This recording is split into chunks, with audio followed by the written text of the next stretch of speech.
Hey everyone, welcome back. If Prime Video audio is not working, do not worry. You can fix it easily. First, check your device volume and make sure that it is not muted. Then, try playing another video again.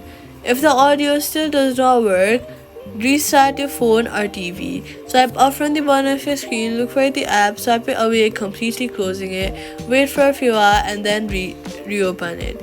Then head over to your app store, search for Prime Videos, and make sure that the app is updated to the latest version. Also check if your headphones, Bluetooth, or devices are connected by mistake. Now your Prime Video audio and video audio should work properly. Thanks for watching and see you guys in the next guide.